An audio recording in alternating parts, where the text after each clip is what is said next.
സുന്നി ഷിയ ഐക്യ കരാർ Saudi Arabia മുന്നോട്ട് വെച്ചു. അബ്രഹാം കരാറിന് ബദലായി ഇസ്മായിൽ കരാർ എന്ന് പറയുന്ന ഒരു സംവിധാനം പൂർണ്ണ തോതിൽ വരണം എന്നുള്ളതാണ് സൗദി അറേബ്യ മുന്നോട്ട് വെച്ചത്. ഇത് ഇറാൻ സ്വാഗതം ചെയ്തു. അതോടുകൂടി മേഖലയിൽ പുതിയൊരു ഐക്യ സമവാക്യം ഉണ്ടാവാനുള്ള സാധ്യത വളരെ കൂടുതലാണ് എന്ന വിവരമാണ് പുറത്തു വരുന്നത്. സംഭവം ബാഹ്യമായ രീതിയിൽ പല എതിർപ്പുകളും സൗദിയും ഇറാനും തമ്മിലുണ്ട്. ഇറാനും യു എയും തമ്മിലുണ്ട്. ഇറാനെതിരെ യുദ്ധത്തിന് പോലും തയ്യാറാണ് എന്ന് പല ഘട്ടങ്ങളിലായിട്ട് യു എ പറഞ്ഞിട്ടുണ്ട് എന്നുള്ള കാര്യം നമുക്കറിയാം. പക്ഷെ വരാൻ പോകുന്ന ഭാവിയിൽ അമേരിക്ക എന്ന് പറയുന്ന ഒരു പൊതുശത്രു നിലനിൽക്കുമ്പോൾ നമ്മൾ ചെതറി നിൽക്കുന്നത് വലിയ പ്രയാസം ഉണ്ടാക്കും.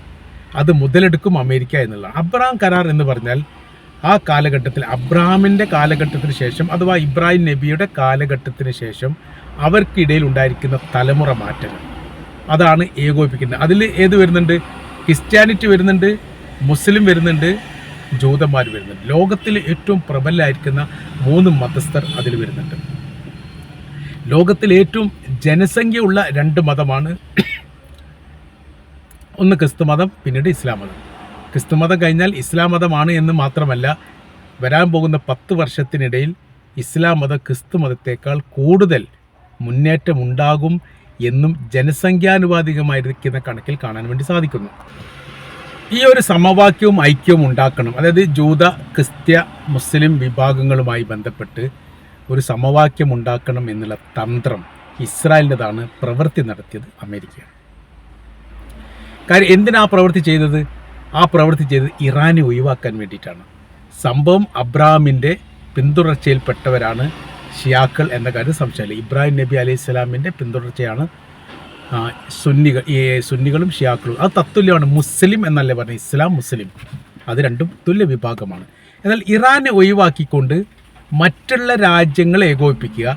അറേബ്യൻ രാജ്യങ്ങളുമായിട്ട് ബന്ധപ്പെട്ട് ഇറാന് നല്ലൊരു ബന്ധമില്ലാത്തതിനാൽ ഇറാൻ്റെ പേര് പോലും പറഞ്ഞിട്ടില്ല.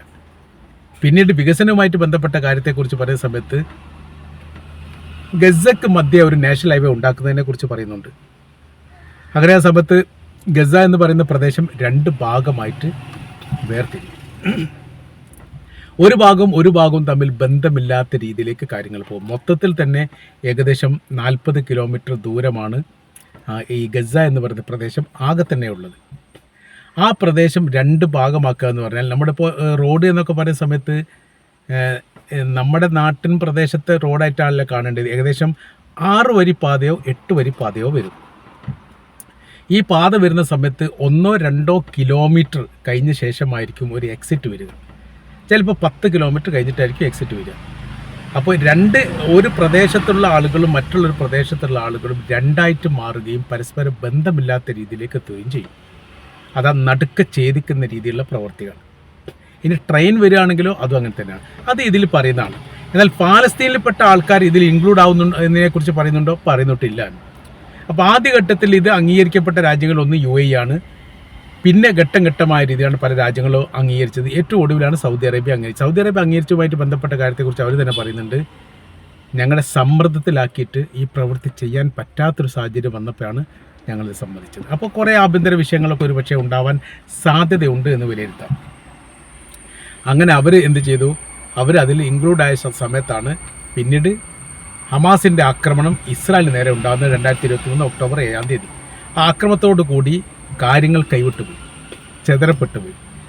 സൗദി അറേബ്യ ആദ്യം തന്നെ നിലപാട് പറഞ്ഞു, പാലസ്തീൻ എന്ന് പറയുന്ന ദേശത്തിൻ്റെ സ്വാതന്ത്ര്യമില്ലാതെ ഒരിക്കൽ പോലും അബ്രഹാം കരാറുമായിട്ട് സഹകരിച്ച് ഞങ്ങൾ പോകില്ല.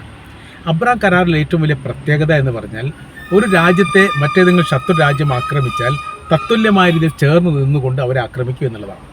രണ്ടാമത്തെ ഭാഗം പറയുന്നത് ഏതെങ്കിലും ഒരു രാജ്യത്തെ ആക്രമിക്കുന്നുണ്ട് എന്ന് ബോധ്യമായി കഴിഞ്ഞാൽ ആ രാജ്യത്തേക്ക് തങ്ങളുടെ സൈന്യത്തെ പ്രവേശിക്കാൻ വേണ്ടി ആ രാജ്യത്തിന് അനുമതി ആവശ്യമില്ല.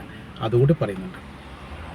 അപ്പോൾ ഉദാഹരണം പറഞ്ഞാൽ ഇപ്പോൾ യു എയിൽ ഇസ്രായേൽ കടന്നു കയറി അല്ലെങ്കിൽ ഇസ്രായേൽ എത്തിയിട്ട് അവിടെ അയൺ ഡോം പോലെയുള്ള പ്രതിരോധ സംവിധാനങ്ങൾ തീർത്തതായിരിക്കുന്ന റിപ്പോർട്ട് ഇപ്പോൾ പുറത്തു വന്നു. എന്നാൽ ഞങ്ങളുടെ അനുവാദത്തോടു കൂടി വന്നതല്ല എന്ന് യു എ പറയുകയും ചെയ്തു.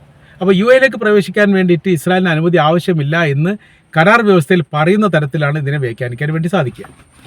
ആ തരത്തിലും എന്തായിട്ടുണ്ട്? വിഷയങ്ങളും പ്രശ്നങ്ങളും ഉണ്ടായിട്ടുണ്ട് എന്നുള്ളതാണ്. എന്നാൽ അയൺ ഡോമിനെ ഇറാൻ്റെ മിസൈലുകളെ പ്രതിരോധിക്കാൻ ഈ അയൺ ഡോമിന് സാധിച്ചിട്ടുണ്ടോ? സാധിച്ചിട്ടില്ലാനും പിന്നീട് വലിയ വിഷയങ്ങൾ ഉണ്ടായിട്ടുണ്ട്. വലിയ നാശങ്ങൾ UN ഉണ്ടായിട്ടുണ്ടെന്നുള്ള കാര്യം നമുക്കറിയാവുന്നതാണ്. ഇങ്ങനെ മുന്നോട്ട് പോകുന്ന സമയത്ത് ഇറാൻ ഒറ്റപ്പെട്ടു പോകുന്ന ഒരു സ്ഥിതി വരുമോ എന്ന് സംശയിക്കുന്നു. അങ്ങനെ സംശയിക്കുന്നതിനപ്പുറം ഇറാനെ വലിയ തരത്തിൽ ചൈനയും റഷ്യയും സഹായിക്കുമ്പോൾ അമേരിക്കയ്ക്ക് ഈ മേഖല പിടിച്ചു നിൽക്കാൻ പറ്റാത്തൊരു സാഹചര്യങ്ങൾ വരും.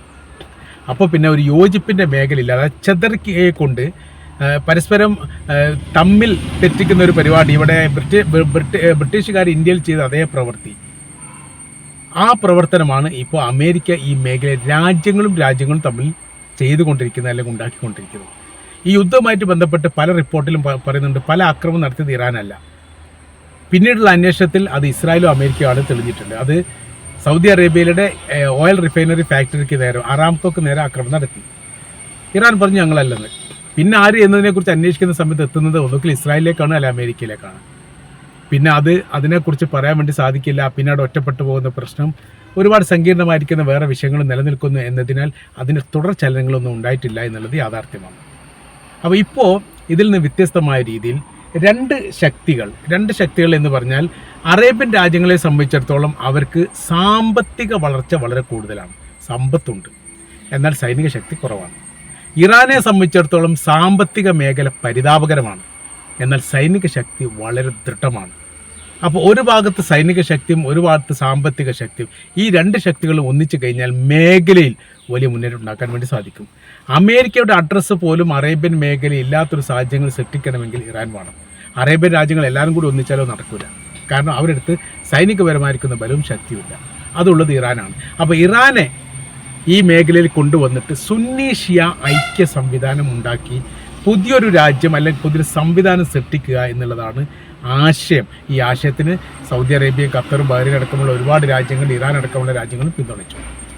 ഇറാനും ഇറാഖും പിന്തുണച്ചു എന്നൊരു പ്രത്യേകതയുണ്ട്. അപ്പോൾ ഷിയ വിഭാഗത്തിൻ്റെ ഏറ്റവും 95% ഇറാനും ഇറാഖിലുമാണുള്ളത്, ഏകദേശം 90%. ബാക്കിയാണ് അസർബൈജാനും പാകിസ്ഥാനും അടക്കമുള്ള വ്യത്യസ്ത രാജ്യങ്ങൾ ചിതറിക്കെടുക്കുന്നത്. അപ്പോൾ അവർ ഇത്രയും ആളുകൾ ഒന്നിച്ചു എന്ന് പറഞ്ഞ സമയത്ത് വളരെ ഗൗരവകരമായിരിക്കുന്ന വിഷയമാണ്.